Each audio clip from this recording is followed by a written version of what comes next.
આપ જોઈ રહ્યા છો પુજારા ન્યૂઝ નેટવર્ક। નાયબ મુખ્યમંત્રી હર્ષભાઈ સંઘવીએ સાગરદર્શન ખાતે વડાપ્રધાનના કાર્યક્રમોની પૂર્વ તૈયારીઓની સમીક્ષા કરી।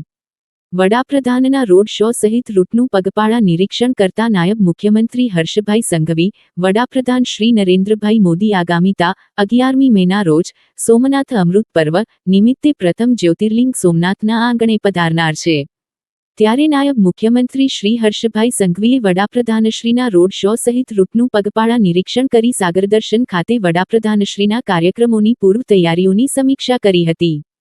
સાગરદર્શન ખાતે વડાપ્રધાનશ્રીના કાર્યક્રમોની પૂર્વ તૈયારીઓની સમીક્ષા બેઠક યોજી નાયબ મુખ્યમંત્રીશ્રીએ વડાપ્રધાનશ્રીના આગમન પ્રસ્થાન માર્ગો, સભાસ્થળ અને રોડ શોના કાર્યક્રમ સ્થળે કરવામાં આવેલી સુવિધાઓ, પાર્કિંગ તેમજ ટ્રાફિક નિયંત્રણ, આરોગ્ય સેવાઓ સહિતની વ્યવસ્થાઓ અંગે વિગતવાર ચર્ચા કરવામાં આવી હતી।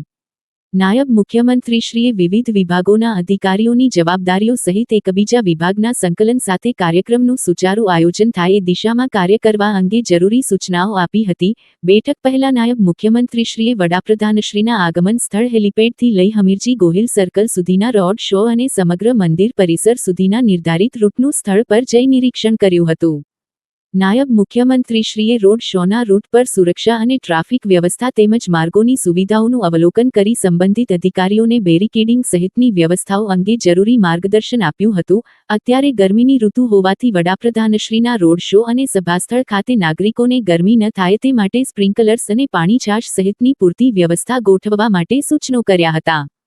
આ બેઠકમાં કૃષિમંત્રી જીતુભાઈ વાઘાણી, શિક્ષણ મંત્રી ડો. પ્રદ્યુમનભાઈ વાજા, વન અને પર્યાવરણ મંત્રી અર્જુનભાઈ મોઢવાડિયા, ઉર્જા રાજ્યમંત્રી કૌશિકભાઈ વેકરિયા, સાંસદ રાજેશભાઈ ચુડાસમા, ધારાસભ્ય સર્વ ભગવાનભાઈ બારડ, અનિરુદ્ધભાઈ દવે સહિત પદાધિકારીઓ અને અગ્રસચિવ અશ્વિનીકુમાર સહિતના શીર્ષ અધિકારીઓ ઉપસ્થિત રહ્યા હતા। અહેવાલ પ્રકાશ કારાણી, વેરાવળ, સોમનાથ।